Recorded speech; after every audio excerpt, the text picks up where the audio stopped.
So we're back, and we're working on our trout.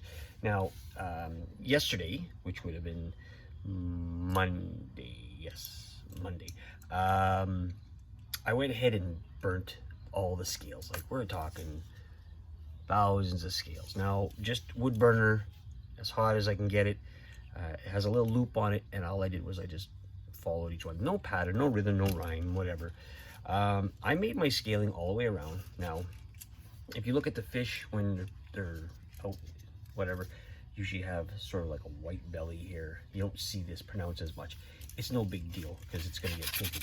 So what we want to do is take some sandpaper and just lightly, again, this is the 80 grit. We're not going hard. We're just going to go lightly on it. We're just going to tone it down. Plus, we still have we had some wood filler on here to make the tail fit. All right. Plus, none of that, it just takes down the color, like the darkness of the burning. Because really, you can control that, but if you keep it, say, really hot, it's easy to burn. And especially this stuff. Like, I wish I would have took some video of it and dumbass myself like usual. You would have seen the difference.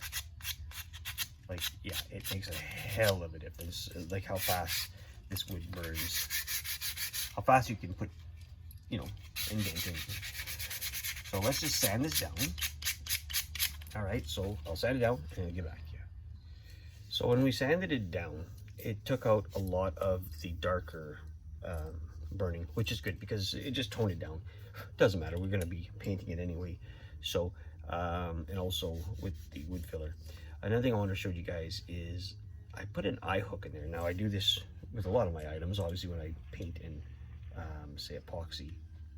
And what that'll do is it'll help definitely with holding it so that we can paint.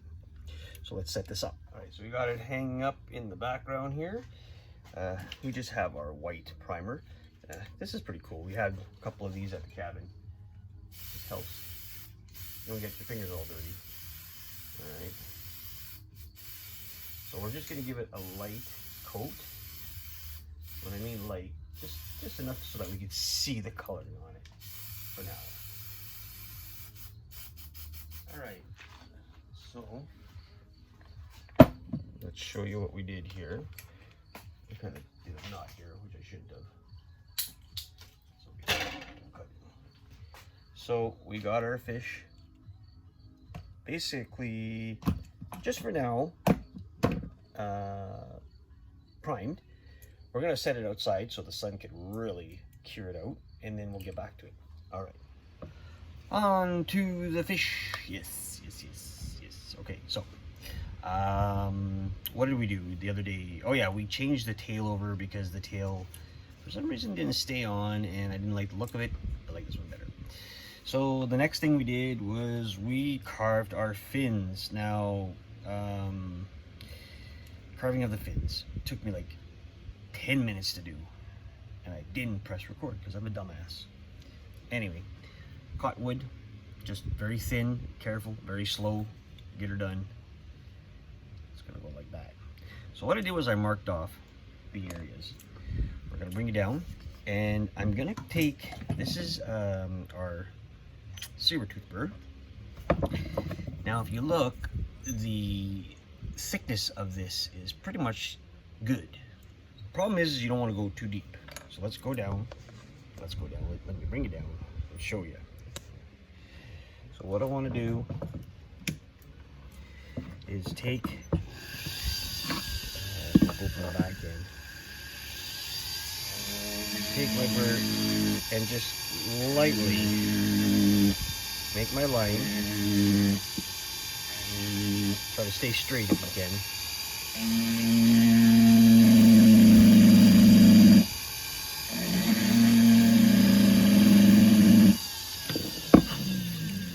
See if it lines up. Oh, I'm off by hold on. Line up her fin. And that is perfect. Maybe just a little more depth. A little bit more depth.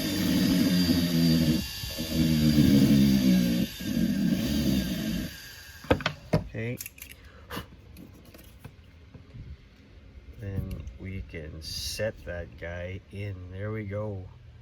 So that's our first fin, and might do a little bit more here in the back. You could always put in a little bit of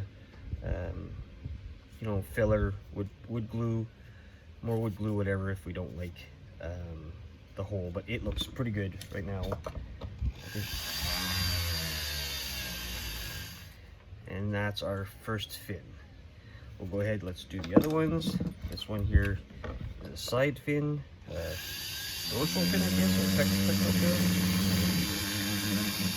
And it's okay if you make a little bit more. What you want to do is you want to keep it wide enough. These are a little thicker. I made these thicker, but I made them at an angle, so they'll go in better. Oh, sorry, these ones. Which one is it? The big one. And then we want to keep it at an angle because we don't want the fin to come out too much, just enough so that it can fit in there. So we can bring this down a bit here.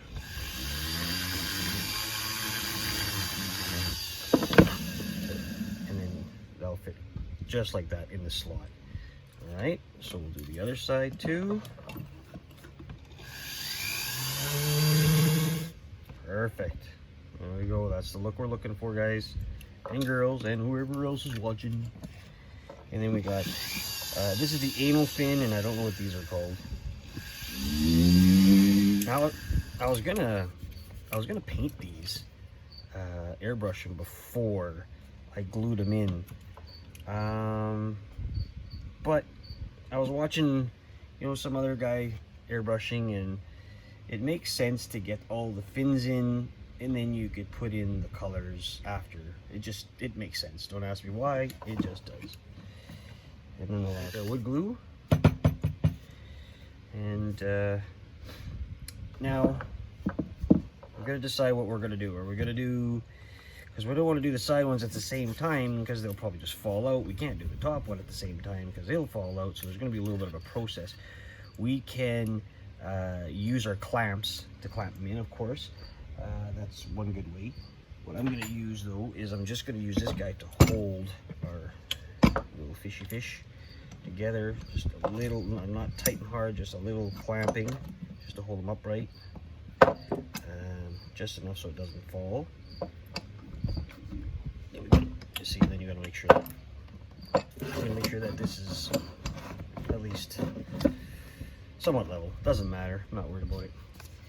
Then we're just going to take our wood glue and we're going to sploosh it in there. Let's open it first. Yummy. Let's get a good amount in there. You don't have to go crazy, but enough to say that it's in there. Now, I'm not going to put any in that one because I'm just going to use what I have here. And I'm just gonna sort of spill it into here. I know there's a bit much. Okay. Alright, so now that we have that in place, we can go ahead and put our fins in. And don't worry about the overflow of glue. That can be wiped up after, or, well, during, I guess, too. We're not going to add anything to it, as in, we're not going to put any filler on this yet. We could, I guess, just to get in there. Well, we'll see. Let's put these guys first and see what happens. So, and I want to make sure these guys are in the right way, because our fish is turned this way. Let's do this one first. See, you just gotta make sure you don't want to put too much glue because it's just gonna spill out, and that's a pain in the butt. We could take like I usually do, is take a nail, put it in here, and then push it down. That would help. That would help really well. The problem with that right now is I don't want to have it. I don't want to have all that. Oh, this guy's a little thick. Hold on. Let me just bring this down a bit.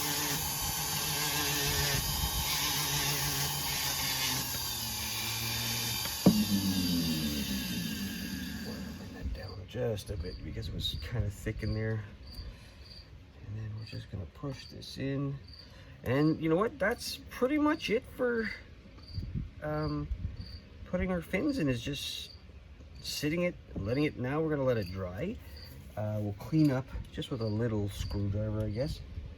Clean up the edges of glue, because when the glue dries on this, it'll like when it hardens, right? You're looking at it. How would you say?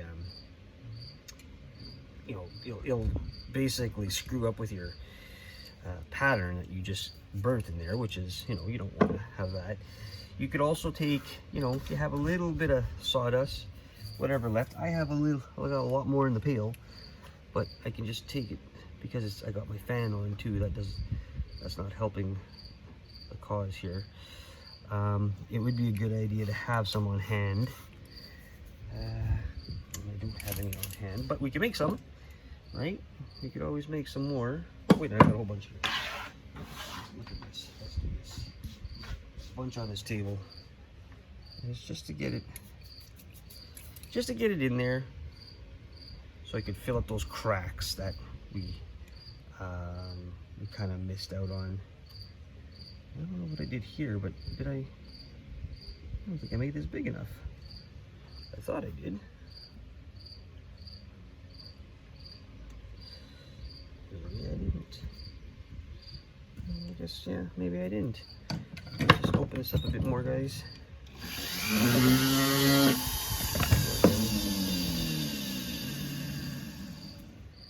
Something like that.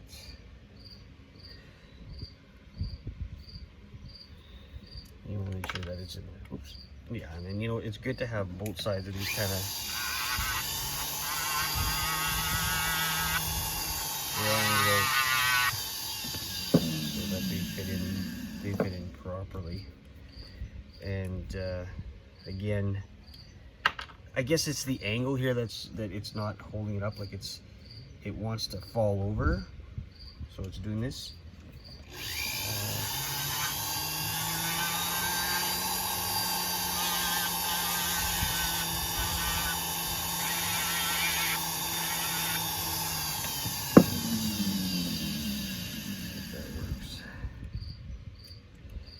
There we go. Keeps on falling. That's okay.